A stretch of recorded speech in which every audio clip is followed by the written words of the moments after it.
This story that I'm about to bring to you is a good story, but it's also a very sad one at the same time because of the circumstances.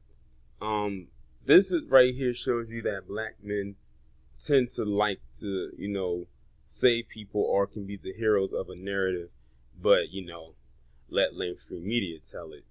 They won't touch on it. And I don't expect this story to get a lot of traction, especially with a lot of stuff that has been happening this week. As a matter of fact, this event in which I'm talking about happened last week. And I'm just learning about it this week. But I'm going to talk about it anyway. So in this picture, you see a man by the name of Jonathan Grayer. He was 25 years old and he was a truck driver. And he was doing his usual route, I think they said in Georgia, where he ended up colliding into the back of a school bus. And that crash was intense because the front of his truck looked like a crushed soda can.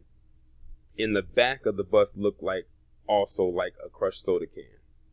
But he did what he could and he got out of that truck, as messed up as it was. And, even with him being severely injured, he went and did what he could and he ended up saving the kids on that bus. Unfortunately, it took another turn, but I'm going to go ahead and read this article. It says a Jacksonville truck driver used his final breath of life to help children after a school bus crash last week in southeast Georgia. Jonathan Grayer, aged 25, died Wednesday after authorities said he crashed into the school bus in Alma. Veronica and Isaiah Grayer described their son Jonathan as a man with a heart of gold. He had this laugh about himself, said Veronica Grayer. Jonathan Grayer rear-ended the school bus with his rider box truck while the bus was unloading students, according to authorities. By some miracle, the truck driver's parents said, he managed to jump out of his damaged truck to help children trapped on the bus. They said that for some reason or another, he just ripped the whole seat out of the bus with a child, and I was like, wow, said Veronica Grayer.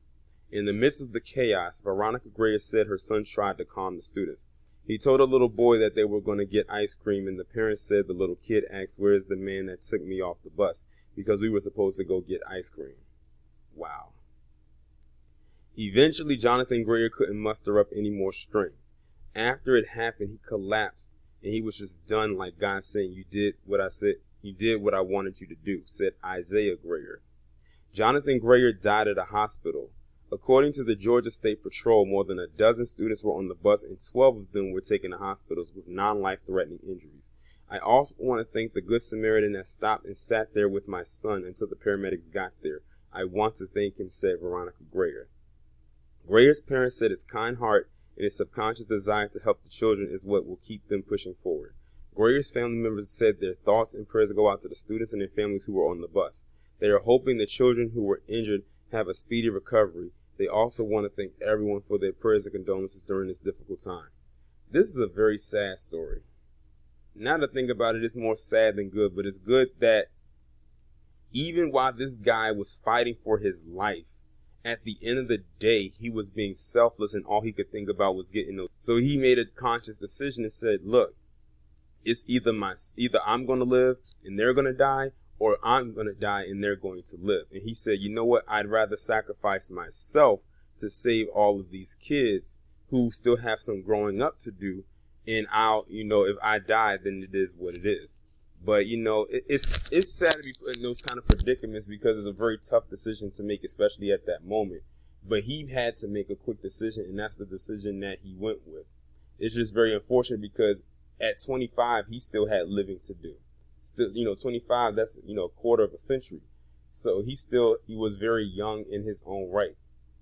But, it's interesting because, I guess in a way he felt, look, in a way this crash happened because of me.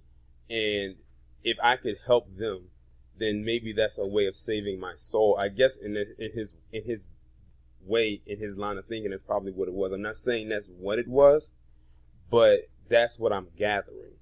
But either way, this man died a hero. And unfortunately, this might be one of the first times you hear about this on my channel.